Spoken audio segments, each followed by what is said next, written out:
मेरे YouTube channel में आपका स्वागत है। हम देख रहे हैं क्लास 12 की बायोलॉजी का चैप्टर मानव स्वास्थ्य एवं रोग। इसके पहले वीडियो में हमने डिटेल में एक महत्वपूर्ण रोग के बारे में हमने पढ़ा, वो क्या था? मलेरिया रोग। आज उसके दूसरे भाग को हम समझेंगे। उसके पहले भाग में क्या था उसको हम संक्षिप्त में बात करते हैं यहाँ पे, और जिससे कि वो पुराना हमको आसानी से रिवाइज हो जाए और ये पूरा कंसेप्ट क्लियर हो जाए। तो बात होती है मलेरिया रोग की। तो मलेरिया रोग जो एक मादा मच्छर जो फीमेल एनाफिलीज के नाम से जानी जाती है, इसके द्वारा एक स्वस्थ व्यक्ति में मलेरिया रोग ट्रांसफ़र होता है। ये मलेरिया रोग एक परजीवी, एक पैरासाइट के कारण होता है, और वो परजीवी कोई जीवाणु या बैक्टीरिया नहीं बल्कि एक प्रोटोजोअन है। प्रोटोजोअन वो क्या है? वो एक कोष की जीव है। वो उसी तरीके से अमीबा के परिवार का है, और इसका नाम क्या है? प्लाज्मोडियम। प्लाज्मोडियम की जो संक्रमित अवस्था होती है, जिससे कि जो कि मच्छर की लार ग्रंथियों में बहुत छोटे होते हैं, उनको हम स्पोरोजोइट्स कहते हैं। वह प्लाज्मोडियम की संक्रामक अवस्था होती है। जब कोई मच्छर यानी मादा एनाफिलीज किसी स्वस्थ व्यक्ति को काटती है, तो उसके लार से स्पोरोजोइट्स उस इंसान के खून यानी रक्त में पहुंच जाते हैं। रक्त में पहुंचने के बाद वह सीधा खून से होते कहाँ? फिगर में देखिएगा, वो यकृत में पहुंचते हैं, लीवर में पहुंचते हैं, और लीवर की जो हिपैटोसाइट्स सेल्स होती हैं उनके अंदर प्रवेश करते हैं, और प्रवेश करने के बाद वो अपना आकार बनाते हैं जो ट्रोफोजाइट्स अवस्था होती है। और फिर वो लगातार बहुखंडन मल्टीपल फिजन करने के बाद उसमें सैकड़ों की संख्या में अपने केंद्रक बनाते हैं, और वह उस लीवर को कोशिका को फाड़ के बाहर निकलते हैं, जिनको हम मीरोजोइट्स कहते हैं। ये मीरोजोइट्स अब यकृत से आगे निकल के पहुंच जाते हैं कहाँ? मानव के रक्त में। अब हम लोग उस चक्र को पढ़ेंगे जिसको हम रुधिराणु चक्र कहते हैं, या इथ्रोसाइटिक साइकिल। अब होता क्या है कि जैसे मीरोजोइट्स बाहर आए, कहाँ पे? रक्त के वेसल्स में, वाहिनियों में जैसे आए, वेसल्स में आए, सिरा या धमनी में आए, तो वहाँ पे आरबीसी टहल रहे हैं। ये मीरोजोइट्स क्या करते हैं? उन आरबीसी यानी लाल रक्त कणिकाओं के अंदर प्रवेश कर जाते हैं। पॉइंट को देखते हैं कि यकृत कोशिका से निकलकर जो मीरोजोइट्स होते हैं, ये मीरोजोइट्स कहाँ पहुँच जाते हैं? लाल रुधिराणु, रेड ब्लड सेल्स में प्रवेश करते हैं। आरबीसी में आपको भी पता है कि आरबीसी में कोई भी केंद्रक नहीं पाया जाता है। जब केंद्रक नहीं पाया जाता, वह सारा जो आरबीसी के अंदर हीमोग्लोबिन भरे रहते हैं। जब ये मीरोजोइट्स अंदर जाते हैं तो इनको ग्लोबिन नामक प्रोटीन मिलता है, जिसका वो भक्षण करते हैं। जब ये मीरोजोइट्स उस प्रोटीन को खाते हैं तो ये अपना आकार बड़ा कर लेते हैं, और जो आकार बड़ा हो जाता है, विकसित हो जाता है, यह क्या कहलाते हैं? ट्रोफोजोइट्स। अगले बिंदु को देखते हैं। थोड़े समय में ये गोल तस्तरी नुमा युवा ट्रोफोजोइट्स में बदल जाते हैं। देखिएगा ट्रोफोजोइट्स ये का फिगर देखिएगा, इसमें क्या हो जाता है? ये पूरे आरबीसी में फैल जाते हैं, बड़ा आकार ले लेते हैं। साथ में एक विशेष बदलाव होता है कि इसमें एक रिक्तिका यानी वैक्यूल का फॉर्मेशन हो जाता है, जिससे कि वह रिक्तिका जब फैलती है तो वो जो केंद्रक होता है उसका जो साइटोप्लाज्म होता है वो किनारों पे आ जाता है, और जैसे किनारों पे आ जाता है तो एक अंगूठी नुमा संरचना बनती है, जिसको मुद्रिका अवस्था या अंगूठी यानी रिंग स्टेज कहते हैं। होता क्या है कि मध्य में रिक्तिका बनने के कारण केंद्रक किनारे आ जाते हैं, जिससे अंगूठी या रिंग जैसी अवस्था बनती है। ये आप फिगर में भी देख रहे हैं। इस तरीके से आरबीसी में एक अवस्था बन जाती है। अब इसके बाद क्या होता है? इसके बाद होता क्या है कि ट्रोफोजोइट्स आरबीसी के हीमोग्लोबिन को खाकर इसे हीमोजॉइन कणिकाओं में बदल देते हैं। ये महत्वपूर्ण बात है कि जैसे ये मीरोजोइट्स जो ट्रोफोजोइट्स में बदल गए हैं, ये हीमोग्लोबिन को तोड़ देते हैं। ग्लोबिन जो प्रोटीन होता है उसको खा के अपना साइज बड़ा करते हैं, आगे चल के केंद्रक विभाजन करेंगे, जबकि हीमो जो पार्ट होता है उसको नष्ट नहीं कर पाते, तो उसको एक नए पदार्थ में बदल देते हैं जिसको हीमोजॉइन कहते हैं। अब ये हीमोजॉइन का काम क्या होता है इसको हम आगे देखेंगे।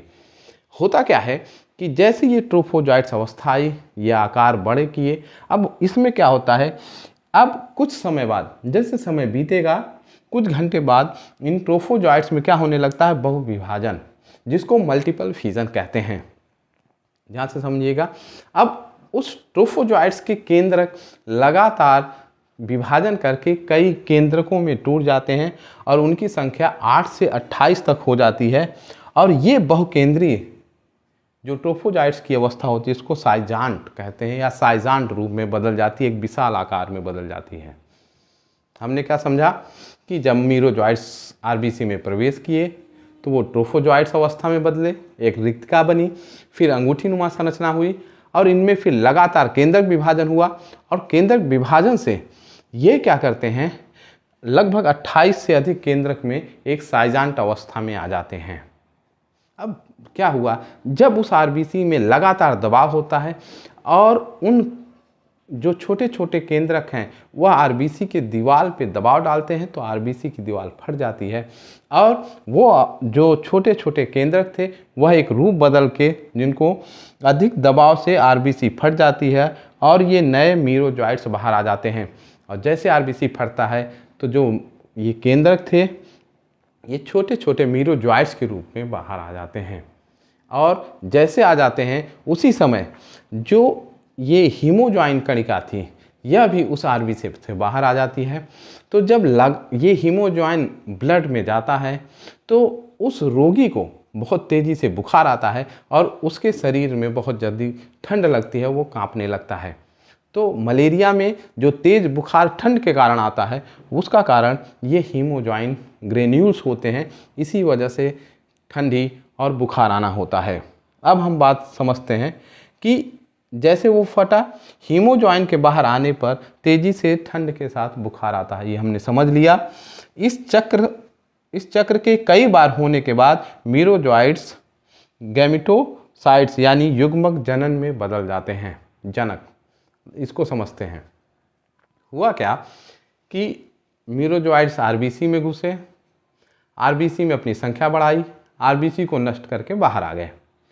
अब ये मीरोजॉइट्स जो बाहर आए हैं वो पुनः आरबीसी में घुसते हैं, फिर यही चक्र चलता है और फिर बाहर आते हैं।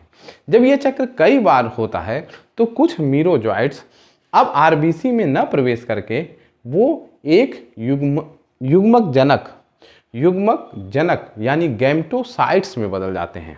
ये गैमेटोसाइट्स वो कोशिकाएं होती हैं जो कि आगे चल के गैमीट यानी युग्मक का निर्माण करेंगी।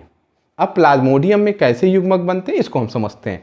होता क्या है कि जब मीरोजॉइट्स युग्मक जनक अवस्था यानी गैमेटोसाइट्स में आते हैं तो वो दो तरह से आकार में बदल लेते हैं।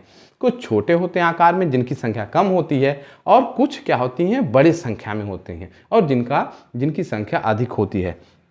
जो छोटी संख्या के युग्मक जनक होते हैं, गैमेटोसाइट्स होते हैं, उन्हें लघु युग्मक जनक कहते हैं। लघु युग्मक जनक माइक्रोगैमेटोसाइट्स, जो माइक्रोगैमेटोसाइट्स होते हैं ये आगे चल के नर युग्मक यानी मेल गैमीट का निर्माण करेंगे। और जो बड़े आकार के होते हैं, जो दीर्घ युग्मक जनक होते हैं, जिनको मैक्रोगैमेटोसाइट्स कहते हैं, ये आगे चल के मादा युग्मक का निर्माण करेंगे। और हम लोग जानते हैं कि जब भी युग्मक का निर्माण होता है तो वहाँ पे एक विशेष विभाजन होता है जिसको हम अर्धसूत्री विभाजन या मियोसिस कहते हैं। मियोसिस में होता क्या है कि एक कोशिका 4 कोशिकाओं में टूट जाती है, साथ में गुणसूत्रों की संख्या क्या हो जाती है, आधी हो जाती है। यानी द्विगुणित अवस्था यानी गुणसूत्रों की संख्या जब डबल होती है और जब वह 4 कोशिकाओं में अर्धसूत्री विभाजन के बाद वह कोशिका अगुणित हो जाती है, हैप्लॉइड हो जाती है। अब होता क्या है उस दौरान, यहाँ तक प्लाज्मोडियम का जो चक्र है लाइफ साइकिल का, जो मनुष्य में होना है वह पूरा हो जाता है। अब इस बीमार व्यक्ति को जब कोई मादा एनाफिलीज यानी वो एनाफिलीज जिसके अंदर प्लाज्मोडियम नहीं है, ध्यान से समझिएगा, जब मादा एनाफिलीज उस बीमार व्यक्ति को जो मलेरिया से संक्रमित है उसको जब कोई मच्छर काटेगी तो होगा क्या, वह उसके खून को जब अंदर चूसती है तो उसके साथ, उस खून के साथ लघु युग्मक जनक यानी माइक्रोगैमेटोसाइट्स और मैक्रोगैमेटोसाइट्स भी उस मच्छर के पेट यानी आमाशय तक पहुंच जाएंगे। अब जो अगला चक्र होगा प्लाज्मोडियम का, उसके जीवन का जो शेष भाग, जो अधिकतम समय बीतेगा, वो किस रूप में कहाँ बीतेगा? मच्छर के अंदर, फीमेल एनाफिलीज के शरीर के अंदर बीतेगा। और उसमें एक विशेष जनन होगा, वो कौन सा होगा? लैंगिक जनन, यानी सेक्सुअल साइकिल चलेगी किसके अंदर? मादा एनाफिलीज के अंदर। अब ये प्रक्रिया कैसे चलती, इसको समझते हैं।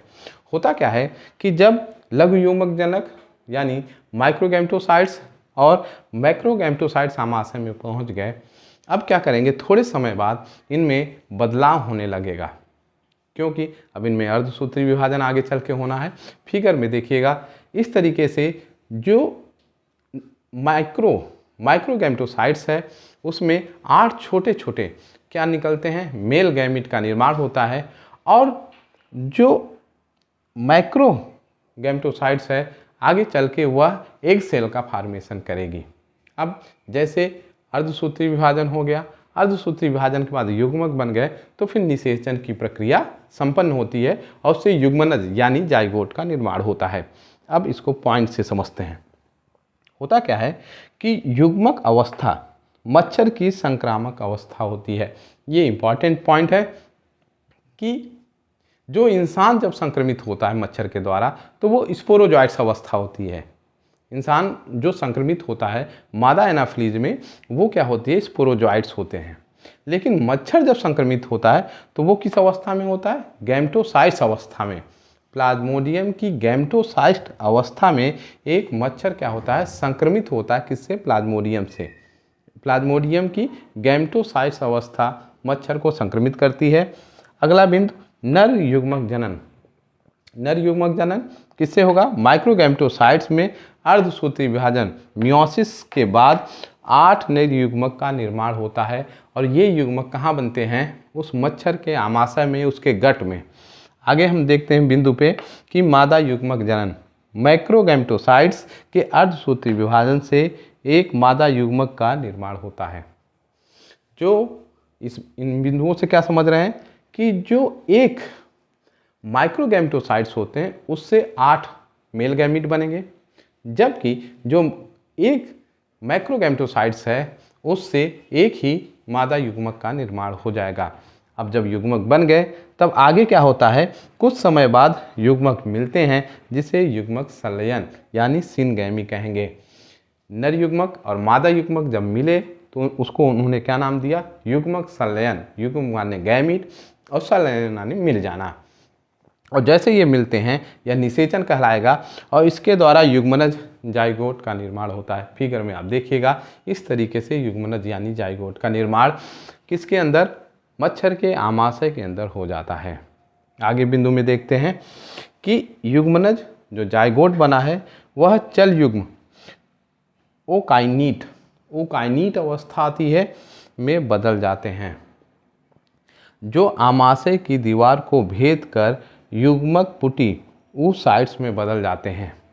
अब इस फिगर में समझते हैं कि जैसे जाइगोट बना, युग्मक बना, वो क्या करेंगे? वो धीरे धीरे बदलना शुरू होंगे और वो मोटाइल हो जाएंगे, उनमें वो चलने लगेंगे और वो आमाशय की दीवार को भेदते हुए जिसको जो कहलाए चल युग्म आगे बढ़ते हुए कहाँ पे आ जाएंगे? उस आमाशय, जो मच्छर का आमाशय है उसकी बाहरी दीवारों में आ जाएंगे। और बाहरी दीवारों में आने के बाद एक कठोर एक दीवार से घिर जाते हैं, एक सिस्ट का निर्माण करते हैं, जिन्हें हम युग्मक पुटी oocytes कहते हैं।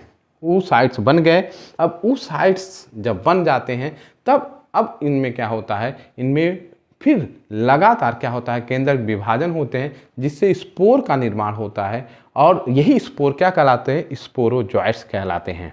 तो आगे हम समझते हैं, युग्मक पुटी oocytes में केंद्रक विभाजन से लगभग 1000 केंद्रों का निर्माण हो जाता है। जो oocytes होते हैं उनमें लगातार केंद्रक विभाजन चलता रहता है और जब वो केंद्रक विभाजन चल रहा है तो उसमें हजारों केंद्रक oocytes के अंदर बन जाएंगे और बनने के बाद उसके चारों तरफ क्या हो जाएंगे? कोशिका द्रव्य इकट्ठा हो जाएगा और जो कि स्पोरोजॉइट्स में बदल जाते हैं और जब सिस्ट फटेगा तो वो क्या होते हैं, वो केंद्रक जो स्पोरोजॉइट्स में बदल गए अब मच्छर के शरीर में फैल जाते हैं और फैलने के बाद वो रक्त के द्वारा उस मच्छर के शरीर में के द्वारा कहाँ तक पहुँच जाते हैं, उस मच्छर की लार ग्रंथियों तक स्पोरोजॉइट्स पहुँच जाएंगे। यह स्पोरोजॉइट्स रक्त के द्वारा मच्छर की लार ग्रंथियों में पहुँच जाते हैं। अब जो स्पोरोजॉइट्स oocytes में थे, oocytes फटी, वो बाहर आए, स्पोरोजॉइट्स कहलाए और वो मच्छर के शरीर के अंदर होते होते मच्छर की लार ग्रंथि में पहुंच जाएंगे। अब जैसे स्पोरोजॉइट्स लार ग्रंथि में पहुंचे और किसी भी स्वस्थ मनुष्य को वो फीमेल एनाफिलीज कट करेगी, उसको काटेगी, किसके लिए, खून के लिए, तो वो क्या करती है कि उसके शरीर में जब अपने मुख उपकरण को डालती है तो वह अपनी लार को मनुष्य के शरीर के अंदर डालती है, इसलिए कि मनुष्य के खून में एक विशेष गुण होता है कि वो थक्का बनाने लगता है। तो थक्का न बन पाए, खून में क्लॉटिंग न हो पाए, उससे पहले जब वो अपने लार को मिला देती है तो क्लॉटिंग की प्रक्रिया रुक जाती है या धीमी हो जाती है और जब वो लार डालती है तो उसकी लार ग्रंथियों में जो स्पोरोजॉइट्स थे उस मनुष्य के शरीर में लार के द्वारा चले जाती हैं। इसीलिए मच्छर काटने से हमें खुजली होती है। आगे हम समझते हैं कि जब यह मादा मच्छर किसी स्वस्थ पुरुष को काटती है तो वह प्लाज्मोडियम से संक्रमित हो जाएगा और यह प्लाज्मोडियम पुनः अब किसी दूसरे स्वस्थ इंसान में चले जाएंगे। तो इस तरीके से मनुष्य का और मच्छर में जो दो होस्ट होते हैं प्लाज्मोडियम के लिए, यहाँ पे उसका ये पूरा जीवन चक्र पूरा हो जाता है। और मलेरिया का उपचार क्या है कि आप एंटीबायोटिक दवाएं ले सकते हैं, पैरासीटामॉल, साथ में इससे बचने के लिए हम मच्छरदानी का प्रयोग करें, मॉस्किटो कॉइल का उपयोग करें तथा जो क्रीम्स आती हैं मच्छर से बचने के लिए उसका प्रयोग करें। और सबसे अगर बात करें कि जो प्रदूषण से रहित है वह है मच्छरदानी का प्रयोग करना। साथ में ही कि जमा हुआ पानी कहीं रुका हुआ है तो उसको रुके ना, और मट्टी का तेल का प्रयोग करें जिससे कि जो नालियों में उसके अंडे हैं वो तेल के प्रयोग से उनको ऑक्सीजन नहीं मिल पाता, एक परत बन जाती है पानी के ऊपर और वह क्या हो जाते हैं, आगे चल के विकसित नहीं होके मर जाते हैं। तो यहाँ तक हमने प्लाज्मोडियम के पूरे जीवन चक्र को पढ़ा। आपको ये वीडियो कैसा लगा ज़रूर बताइएगा। चैनल में नए हैं तो सब्सक्राइब कीजिएगा, दोस्तों में शेयर कीजिएगा और आप इसके नोट्स बना के आप बेहतर ढंग से तैयारी कर सकते हैं। Thank you.